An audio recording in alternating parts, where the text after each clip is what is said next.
Olá pessoal, eu sou o André e você está em mais um GrilliCast.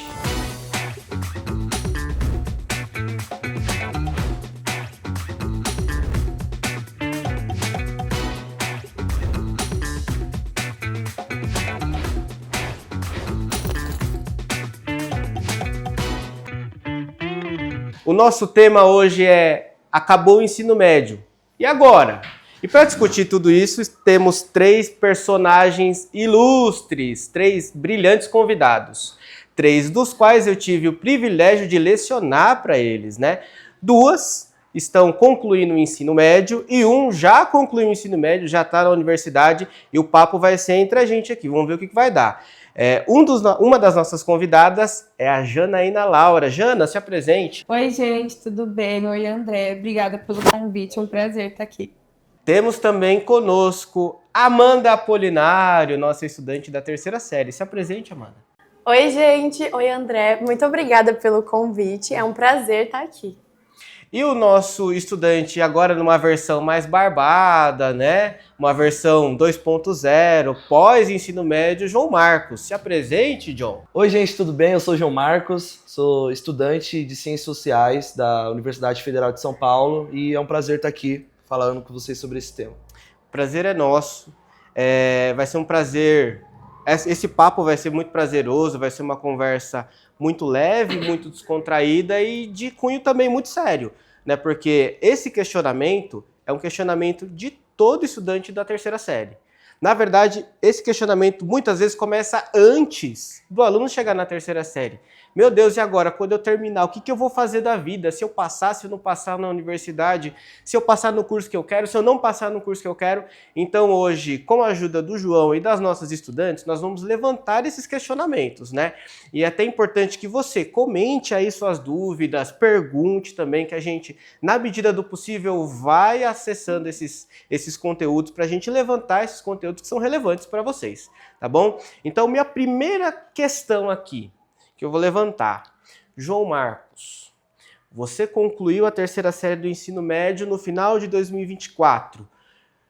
Nessa data, nesse período, você já tinha um plano para começar, um plano de ação, meu Deus, ó, já vou começar a faculdade, já sei o curso, ou isso foi se desenrolando ao longo de cada passo que você ia dando ali?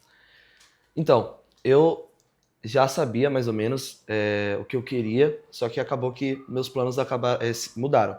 Então, o que acontece? Desde pequeno, desde que eu estava aqui no Grilli, eu entrei aqui com 4 anos, né, fui sair com quase 18, eu alimentava o sonho de ser médico, né, eu alimentava o sonho de fazer medicina, e quando foi chegando no ensino médio, eu comecei a tatear os caminhos que eu podia seguir, os caminhos que eu podia tomar para chegar nesse objetivo, que era de cursar medicina e de fazer trabalho humanitário, que era o que eu sempre quis. Então, eu via aqueles programas de ajuda humanitária em guerras e sempre me brilhou os olhos, porque eu sempre gostei dessa ajuda social e tudo mais. Então, eu achava que a medicina era o caminho para isso.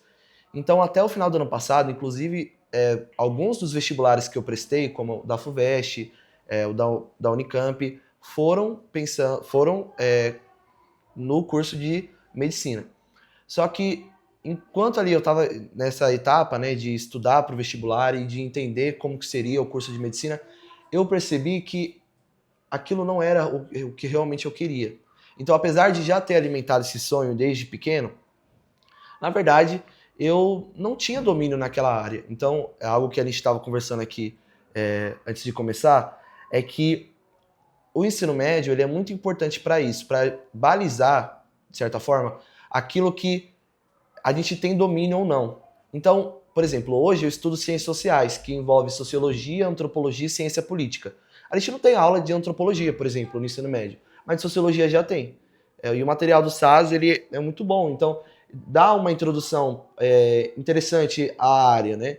Então, eu pensei assim, eu não tenho domínio na área de biológicas, porque se você quer ser médico, no mínimo você tem que ser bom em biologia e química. Química, eu sempre fui ótimo em fazer prova. Não necessariamente eu era bom nessa matéria, não tinha aptidão. Então eu comecei a perceber, e foi um processo de autodescoberta, até que quando chegou o momento do SISU, que vocês já devem ter falado aqui em algum podcast sobre, que é basicamente a plataforma que o governo utiliza para os estudantes ingressarem nas universidades federais, eu já tinha decidido que eu não queria mais fazer medicina, porque depois que eu terminei o ensino médio, eu percebi, realmente esse não é o caminho que eu quero para minha vida agora. Então eu comecei a ver as opções que eu tinha, e ciências sociais apareceu assim como brilhando meus olhos. E, como eu já disse, o ensino médio foi muito importante para isso. A gente tinha um projeto aqui chamado TCC, era uma espécie de iniciação científica, iniciação à linguagem acadêmica, e esse projeto foi muito importante para mim, porque eu tive as bases ali do que eu estudaria talvez na faculdade. Então, o ensino médio é muito importante para esse momento de decisão. E eu acho que eu já estou falando demais. O João Marcos, ele foi meu orientando no TCC, e eu vou compartilhar com vocês com muito carinho, deu muito trabalho para orientar o João Marcos, não no sentido ruim da coisa, mas é um trabalho bom, porque era muito questionamento, mas será que isso funciona? E eu acho que a grande base que nós temos que plantar nos estudantes do ensino médio, de todo o trajeto, né, escolar, mas esse levantamento de questões, então perguntar, eu acho que é o princípio para todo conhecimento, para toda a fundamentação teórica. Então, o João Marcos foi um estudante que eu dei aula para ele há alguns anos, depois fiz a orientação com ele do TCC, então era um aluno que a todo momento perguntava, questionava, e isso eu acho que enriqueceu não só a produção acadêmica dele, mas também a minha prática docente. Isso foi muito bom. Mas saindo um pouco dessa questão tão técnica, né, que a gente aqui está falando de partes técnicas, de vestibular e tal, eu quero saber as dores reais dos estudantes que estão terminando o terceirão. Temos duas estudantes aqui que eu acho que aqui estuda menos tempo aqui, deve ter quanto tempo que estuda aqui com a gente? Uns 13 anos, 12 anos? Eu tenho 15 anos aqui. 15 anos aqui no Grilli. É uma vida dentro do colégio. Então você passou por muitas fases, né? Desde antes do SAS, né? Que o SAS tem 10 anos, então você começou antes. Hoje, a pergunta é para as duas. Concluindo essa fase, que faltam o quê? A gente está em setembro, eu não sei quando que o podcast vai ao ar, mas, né? Estamos terminando todo esse ciclo. Quais são as dores de um estudante de ensino médio? O que ele projeta no futuro? Eu acho que a gente, por estudar no Grilli a vida inteira, a gente é acostumado com uma rotina. Então a gente fica muito numa zona de conforto, a gente já sabe mais ou menos o que acontece no nosso dia a dia. Agora, na faculdade, eu não sei como vai ser. E isso é uma coisa que, pega demais, porque, a gente tem medo do desconhecido. Então, a gente fica assim, tá, saí da escola, e agora? Minha irmã tá na faculdade, tudo. Ela me fala, acontece isso. Mas eu não estou, então eu não sei a minha experiência, como vai ser na faculdade. É até uma questão que eu ia perguntar pro João, como que a sua rotina mudou? Então, a minha trajetória é parecida com a de vocês. Eu fiquei a vida toda aqui no Grilli. Então, e eu sempre era a pessoa que recebia, né? Então, eu era o político ali da sala. Então, quando chegava alguém, né, um novo estudante, era eu que recebia a pessoa. E tá do outro lado é muito difícil.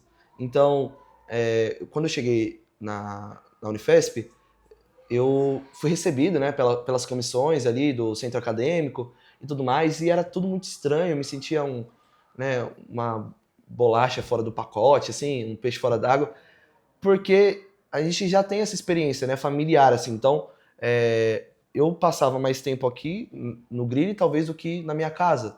Então, essa quebra tem uma dor emocional também que está envolvida, mas é importante. Eu vejo muito isso, como que eu acabei evoluindo em tão pouco tempo, porque hoje ainda existem pessoas entrando no curso, né? Hoje menos, mas alguns meses atrás ainda existiam algumas pessoas que estavam entrando em outras chamadas, né? Segunda chamada, terceira, quarta, quinta.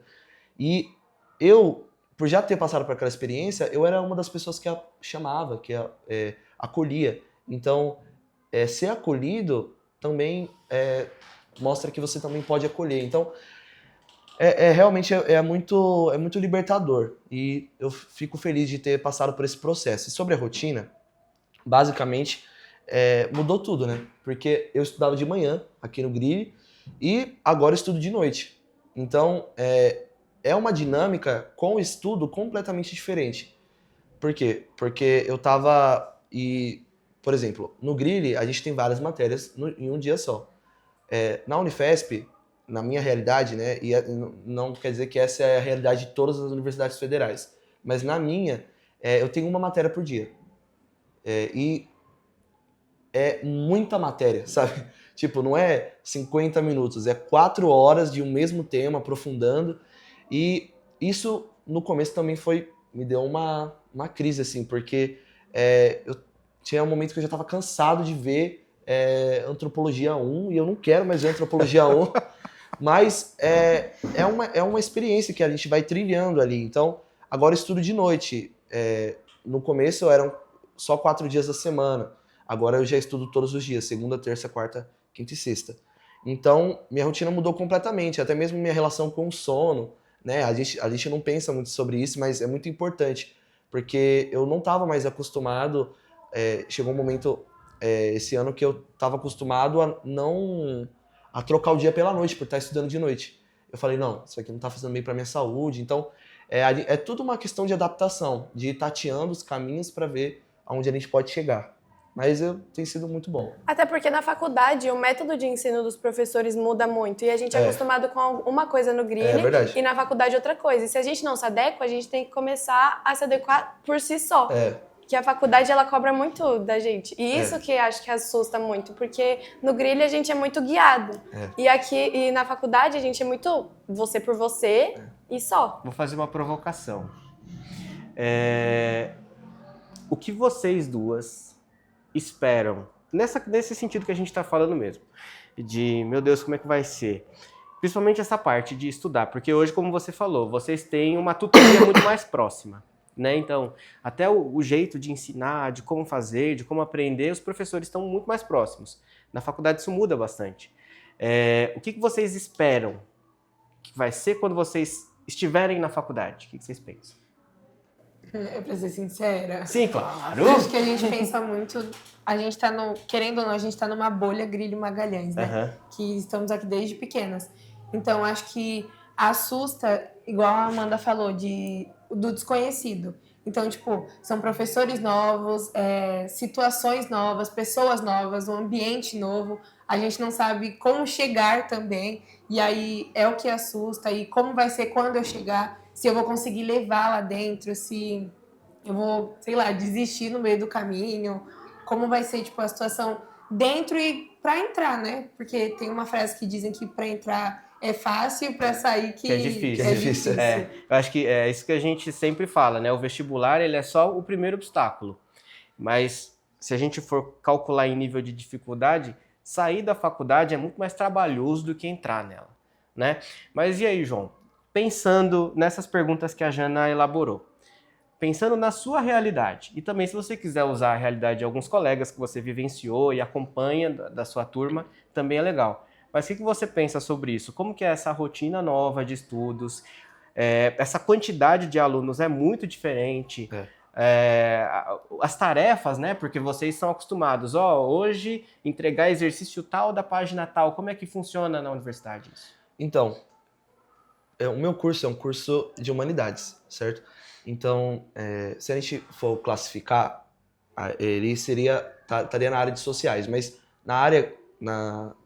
de maneira ampla, ele é um curso de humanidades. E em um curso de humanidades, a gente tem muita leitura. Então, assim, é uma realidade que parece ser um pouco difícil para algumas pessoas, só que a gente não tem apostila, não tem um sistema de ensino. O sistema de ensino ele é determinado pelo professor da matéria. Então, por exemplo, eu tenho 5 matérias de semestre, então eu tenho 5 livros para ler por semana. 5 livros ou 5 textos, né?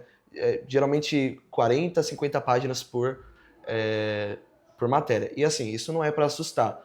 Se você entrou naquele curso, quer dizer que você tem aptidão para aquilo. Então, eu já tinha uma aptidão para a leitura e eu acabei desenvolvendo muito mais, né? E assim, sendo sincero, não é sempre que a gente consegue fazer todas as leituras, mas existem muitos caminhos possíveis, sabe? Eu fiquei muito preocupado naquele período, como eu expliquei. Por quê? Porque eu já estava basicamente com a minha vida planejada, né? Com o curso de medicina. Então, eu queria ser médico, aí depois que eu terminasse o curso, eu queria casar, eu queria ser missionário, eu queria fazer projetos humanitários. E aí, de repente, eu me vi sem planejamento nenhum. Então, parecia que eu tinha perdido o chão, assim, eu tava caindo num abismo, assim. Só que, na verdade, gente, não era tudo aquilo, sabe? E eu tava me planejando para vários caminhos possíveis, para talvez fazer faculdade particular, apesar de não ser o que eu queria, mas se fosse necessário, por que não fazer faculdade particular? Como é a realidade de muitos colegas meus, e não é inferior por isso. Cada um tem a sua trajetória, né? E eu já tinha pensado em outros veículos, né? Outros caminhos a tomar. E muitos caminhos são possíveis. Talvez, gente, não necessariamente você vai escolher o seu curso assim que você sair do ensino médio. Ou às vezes você está no 8º ano, você está assistindo, e você já tem o que você quer para sua vida. Então, a gente tem que estar aberto. A gente tem que estar aberto para o autoconhecimento, eles têm que estar aberto para as oportunidades que elas vão surgindo. Então, a primeira coisa que a gente tem que pensar vou fazer um teste de aptidão. Fazia teste de aptidão toda hora.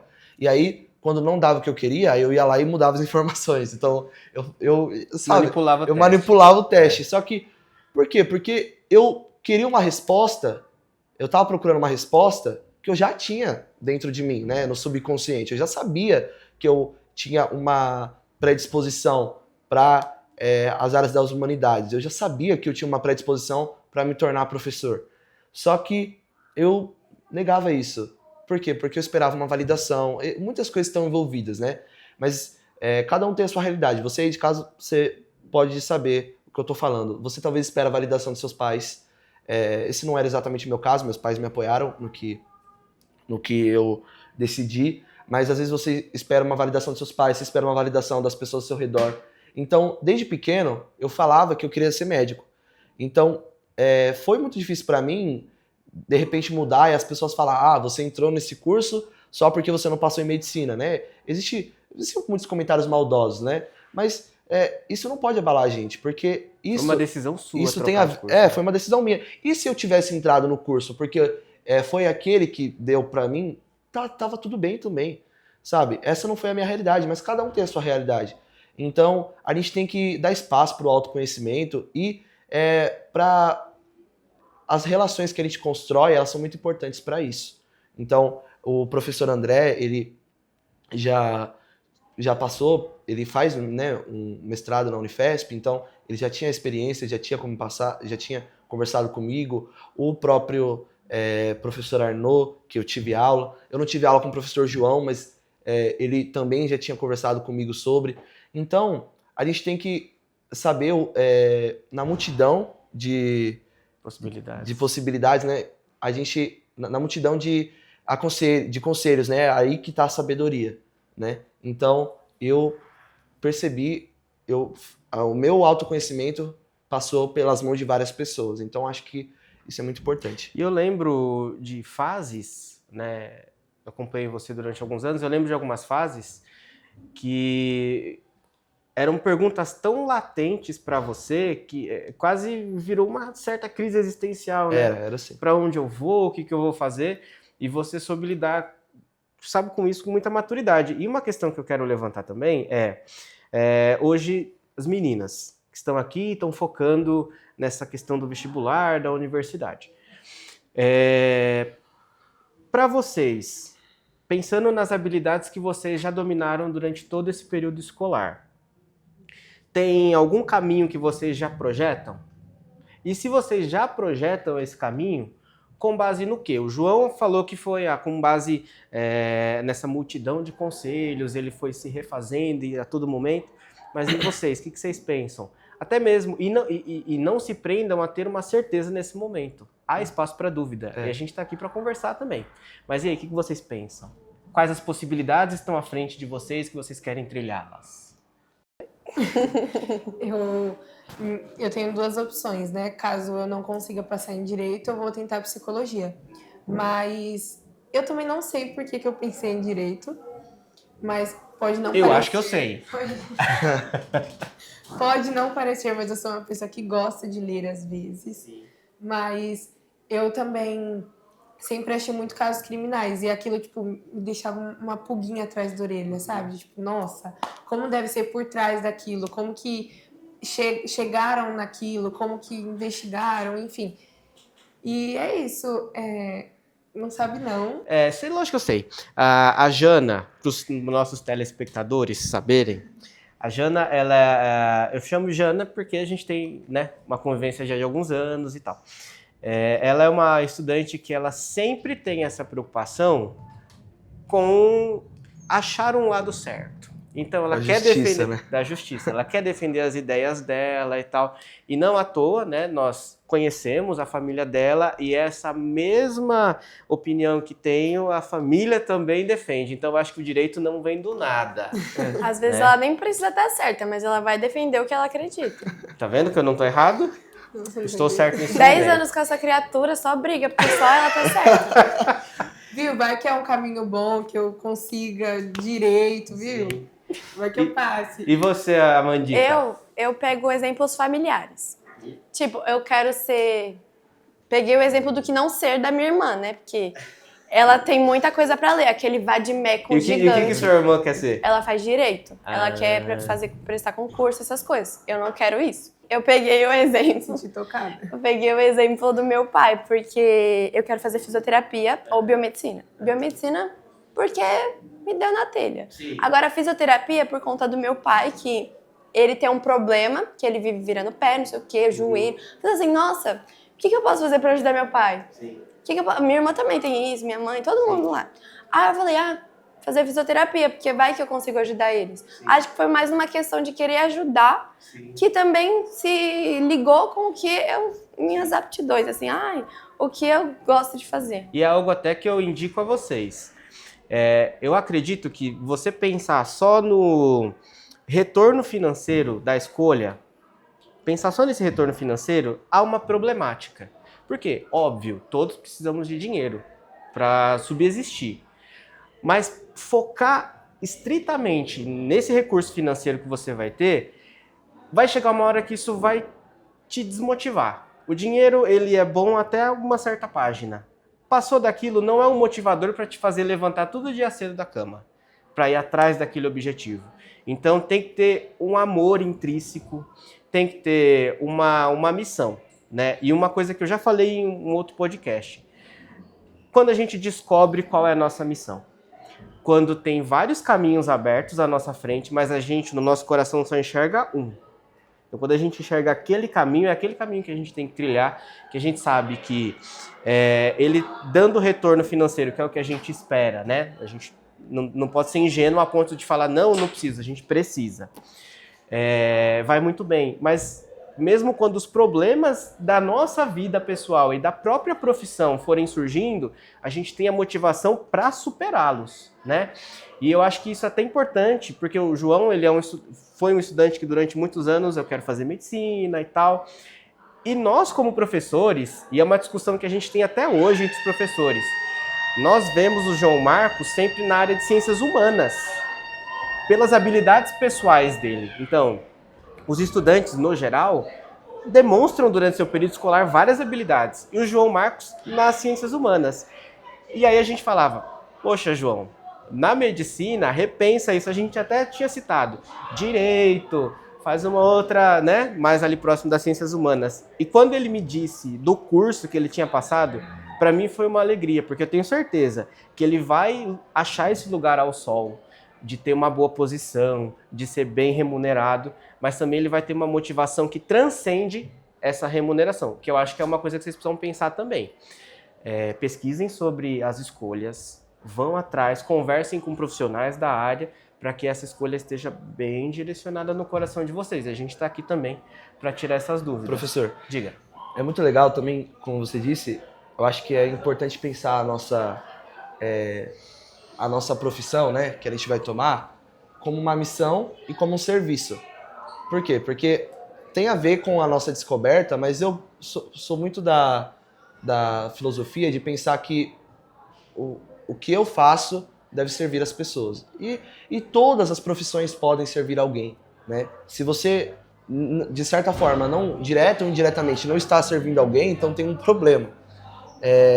E é claro, não só pensar no outro, mas, sabe, buscar esse equilíbrio de ter o autoconhecimento, de ser remunerado, mas também servir as pessoas, servir o próximo.